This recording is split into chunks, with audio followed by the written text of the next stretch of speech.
So we have this question from Onogu Mohammed. He says, how can negotiation with faceless enemies be possible when Boko Haram refused to come out? Men were visible, and that made amnesty successful, but Boko Haram are not visible.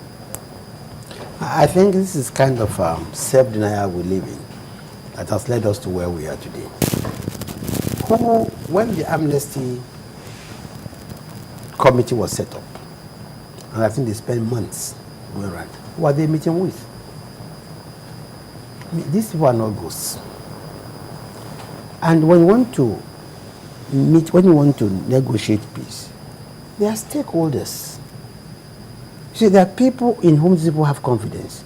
At the beginning of every negotiation, the Boko Haram leadership will never come forward.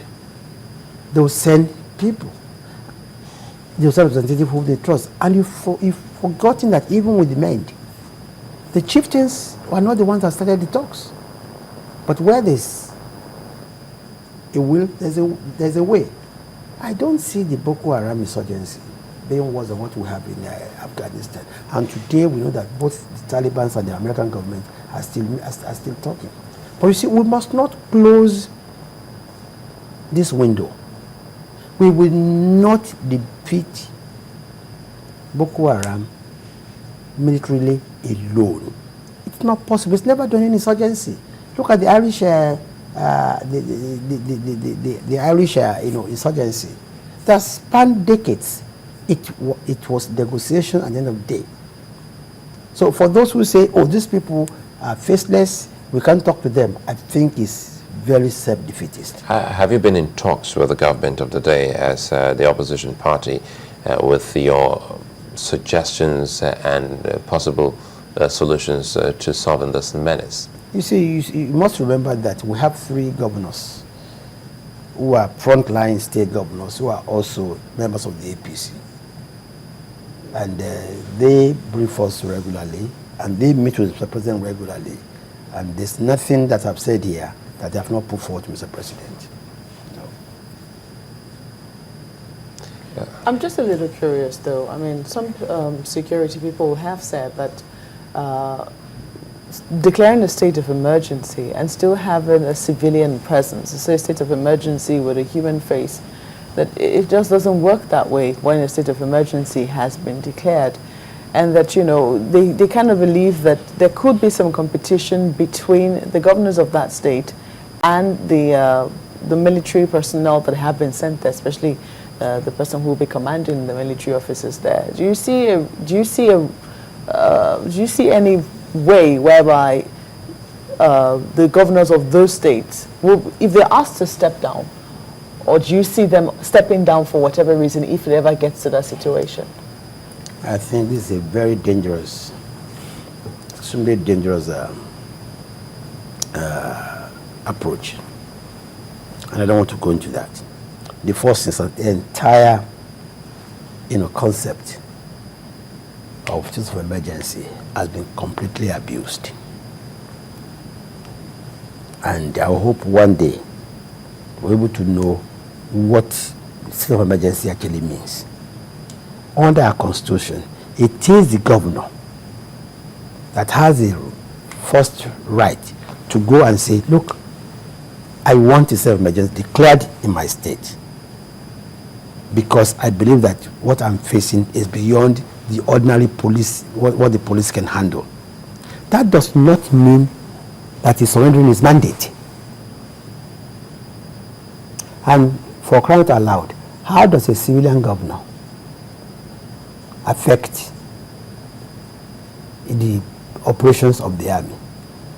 Fairly given the fact that it is even its funds allocated to that government that you are using to fund the defense. Money that also have been used for development of the state, for education, for social infrastructure, for amenities and infrastructure. I don't want us to go into that. You see, in other parts of the world where we have insurgency, which Marco, glibly referred to, where their governors or their presidents removed.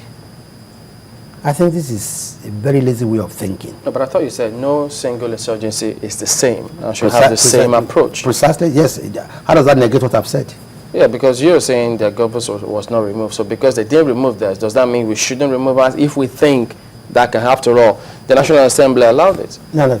Now, are you thinking that the government should be removed? I'm thinking, since the National Assembly allowed this state of emergency, why do you say it's... No. When the president went to National Assembly, he didn't just go there and say, I want state of emergency. There were conditions attached to the state of emergency, including returns every month as to the progress being made, including stipulation that the democratic structure will not be touched.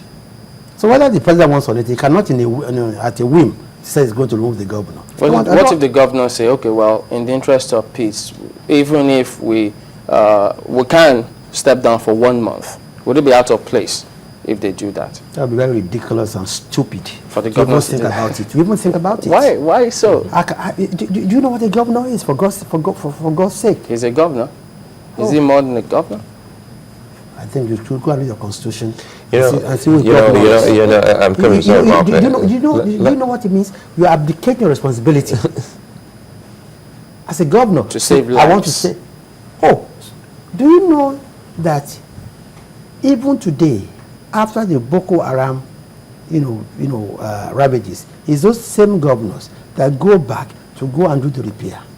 Now, how does a governor, for God's sake, disturb the operation of a state of emergency? And I think this is ridiculous to say that the government should step down and say, after 1 month, what's going to happen?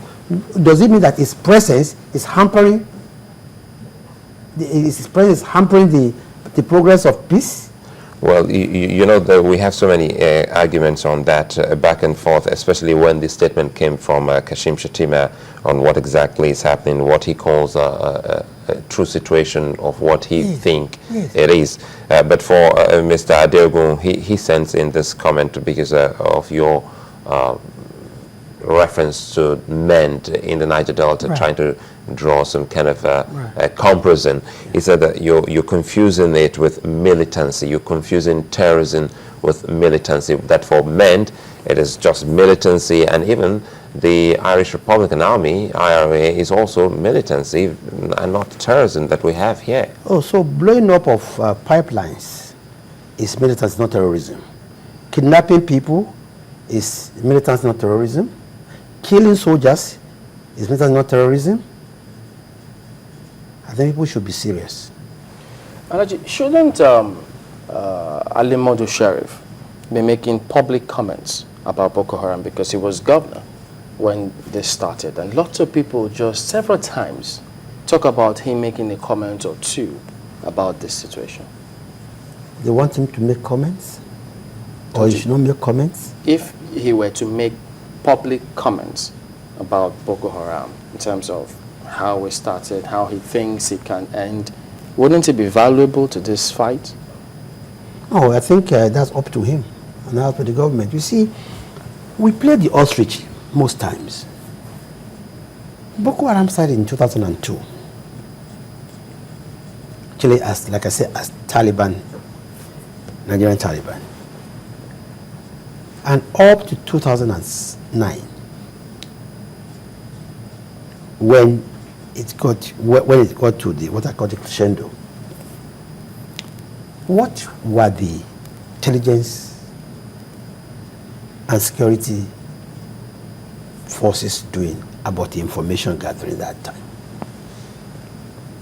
Why did it get to this stage? But like I said, I have gone past that. I'm looking forward at the solution. There's a lot I can say here. Well, Lai Mohammed, definitely will come to the solution, because I'm happy you're here, because when your parties speak, people would want to say or ask the question what you would have done differently if you were in charge. That's what I'm saying. We'll get there. But again, I'm also, when you answered the question on comparing MEND and Boko Haram, it got me thinking, because for MEND, we knew what they wanted. For Boko Haram, till this moment, Nigerians, I'm quite sure, even the government, don't know what they want.